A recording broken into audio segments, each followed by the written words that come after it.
ఏజెంట్ల నుంచి వచ్చే ప్రతి ఫైల్కు ఒక స్పెషల్ కోడ్ ఉంటుంది. ఆ కోడ్ను బట్టి ఆ ఫైల్ ప్రాసెస్ అవుతుంది. పైసలు ఇచ్చిన ఫైళ్లు ముందుకు కదిలితే లంచం అందిన ఫైళ్లు పక్కన పడతాయి. ఇది ఖమ్మం జిల్లా ఆర్టీఏ ఆఫీసులో అవినీతి దందా తీరు. ఆర్టీఏ ఆఫీసులో అవినీతిపై ఏసీబీకి కంప్లైంట్లు వెళ్లడంతో ఫోకస్ చేసింది. శనివారం ఆకస్మిక దాడులు చేపట్టింది.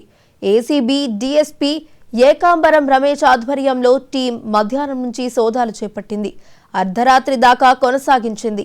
తనిఖీలో వెహికల్, డ్రైవింగ్ లైసెన్స్లను ఏజెంట్ల వద్ద గుర్తించింది. ఏజెంట్ల నుంచి వచ్చే ప్రతి ఫైల్కు ఒక స్పెషల్ కోడ్ ఉండటం చూసి ఏసీబీ ఆఫీసర్లు నివ్వెరపోయారు.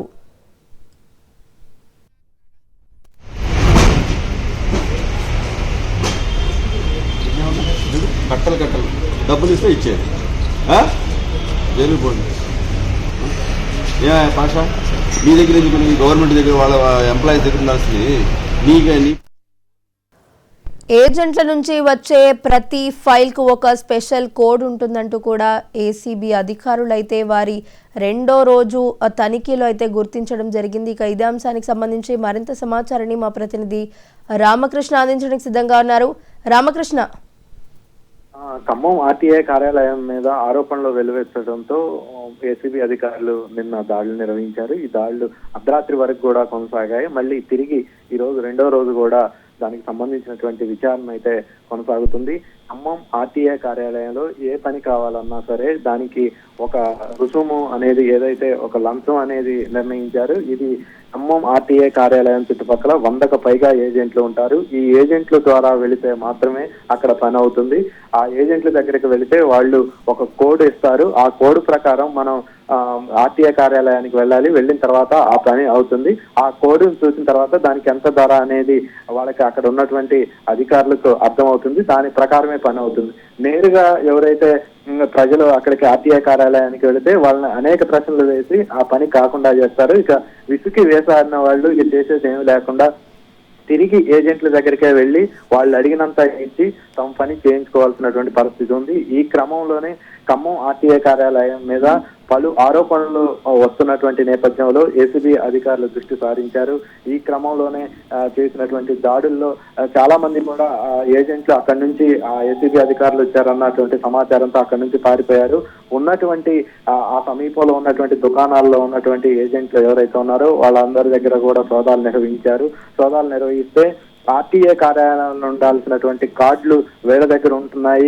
అదేవిధంగా కోడ్లు వేసినటువంటి కొన్ని పత్రాలు, అనధికారికంగా ఉన్నటువంటి డబ్బు, ఇలా అనేక రకాలైనటువంటి అక్రమ కార్యకలాపాలకు పాల్పడుతున్నటువంటి విషయాలన్నీ కూడా ఏసీబీ అధికారులు గుర్తించినటువంటి పరిస్థితి ఉంది. దీని మీద మొత్తం కూడా సమగ్ర విచారణ చేపడుతున్నట్లు ఏసీబీ అధికారులు అయితే చెప్పారు. మొత్తం ఖమ్మం జిల్లాకు సంబంధించినటువంటి ఆర్టీఏ అధికారుల పెద్దల హస్తం మొత్తం దీంట్లో ఉంది. వాళ్ళ ఈ తతంగాన్ని మొత్తాన్ని కూడా ఏజెంట్లను అడ్డం పెట్టుకొని నిర్వహిస్తున్నారు అన్నది ఏసీబీ అధికారులు అయితే ప్రాథమికంగా గుర్తించారు. ప్రజలు ఎవరో కూడా ప్రభుత్వ అధికారులకు లంచం ఇవ్వవద్దు. ఎవరన్నా లంచం డిమాండ్ చేస్తే ఏసీబీని సంప్రదించాలి. ఆ ఫిర్యాదుదారులకు సంబంధించినటువంటి వివరాలను కూడా గోప్యంగా ఉంచుదామని చెప్పి ఏసీబీ అధికారులు అయితే చెప్తున్నారు. ఖమ్మం ఆర్టీఐ కార్యాలయం మీద ఏసీబీ దాడుల మీద ఖమ్మం జిల్లాలో ప్రజలైతే హర్షం వ్యక్తం చేస్తున్నారు. గత కొద్ది సంవత్సరాలుగా ప్రజలను తీవ్ర ఇబ్బందులు పెడుతున్నారు. ఏ పని కావాలన్నా సరే లంచం అడుగుతున్నటువంటి ఈ ఆర్టీఐ అధికారుల మీద ఏసీబీ కొరడా జులిపించడం పట్ల కూడా ప్రజలు హర్షం వ్యక్తం చేస్తున్నారు. ఎప్పటికైనా సరే ఖమ్మం ఆర్టీఐ కార్యాలయంలో ప్రజలకు పారదర్శకంగా సేవలు అందించే విధంగా అధికారులు ప్రయత్నం చేయాలని కూడా ఖమ్మం వాసులు అయితే కోరుతున్నారు. రామకృష్ణ, అయితే ఇప్పటికే కూడా అంటే ఏజెంట్ల వద్ద ఏసీబీ అధికారుల తనిఖీలో భాగంగా వారు గ్రహించింది ఏంటంటే వారి వద్ద ఆర్సీలు అలాగే డ్రైవింగ్ లైసెన్స్లకు సంబంధించి అధికంగా లంచం డిమాండ్ చేస్తున్నట్లు కూడా వారు తెలపడం జరిగింది. అలాగే ఏజెంట్ల వద్ద నుండి ఇప్పటికే 70,000 నగదును కూడా వారు స్వాధీనం చేసుకోవడం జరిగిందంటూ కూడా వారు చెప్తున్నారు కదా. అసలు ఏజెంట్ల దగ్గర ఈ కార్డులు అనేవి ఉండకూడదు, అవి ఆర్టీఏ కార్యాలయంలో ఉండాల్సినవి అనేది ఏసీబీ అధికారులు గుర్తించారు. అదేవిధంగా మరికొన్ని కార్డులు కూడా అక్రమ పద్ధతిలో వాటిని సృష్టించినట్లుగా, ఎవరికైతే అసలు కనీసం డ్రైవింగ్ రాని వారికి కూడా డబ్బులు ఇస్తే డ్రైవింగ్ లైసెన్స్ ఇచ్చే విధంగా ఇట్లా అనేక రకాలైనటువంటి అక్రమ కార్యకలాపాలకు ఏజెంట్లు ముసుగులో ఆర్టీఏ అధికారులు వాటిలన్నింటినీ కూడా చేస్తున్నట్లుగా ఏసీబీ అధికారులు అయితే గుర్తించారు. దాంతో పాటుగా ఏజెంట్ల దగ్గర ఏవైతే పత్రాలు ఉన్నాయో వాటి వెనక ఒక కోడులు ఉన్నట్లు, ఆ కోడుల్ని వీళ్ళు ఏసీబీ అధికారులు డీకోడ్ చేశారు. ఏంటి అంటే ఆ కోడ్కి సంబంధించి ఏ ఏజెంట్ దగ్గర నుంచి వస్తుంది, దానికి సంబంధించి ఎంత ధర నిర్ణయించారు అనేది కూడా ఆ ఏజెంట్ కోడ్ లో ఉంటుంది అనేది ఏసీబీ అధికారులు అయితే గుర్తించారు. దీన్ని అక్కడికి పంపిస్తే ఆర్టీఐ కార్యాలయానికి పంపిస్తే దాన్ని అక్కడ ఉన్నటువంటి అధికారి ఆ పత్రంలో ఏదైతే దరఖాస్తు ఉందో దరఖాస్తు వెనక వైపు దాన్ని చూస్తారో ఆ కోడ్ ఉంటే దాన్ని ఆ దరఖాస్తుని ముందుకు తీసుకెళ్తారు. లేదు అని అంటే దానికి మీకు సంబంధించి అనేక కొర్రీలు వేసి మళ్ళీ తిరిగి వెనక్కి పంపేటటువంటి ప్రయత్నం అవన్నీ కూడా ఇప్పుడు జరుగుతున్నటువంటి నేపథ్యంలో దీన్ని అన్నింటినీ కూడా ఏసీబీ అధికారులు గుర్తించారు.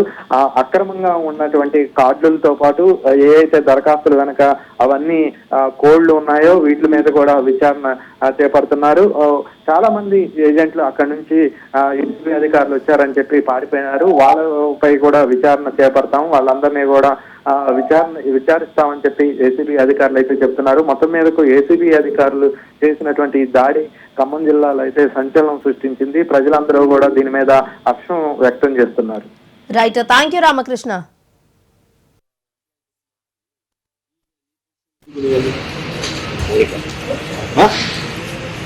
ఆర్సీ కార్డులు నీకేం సంబంధం లేదు,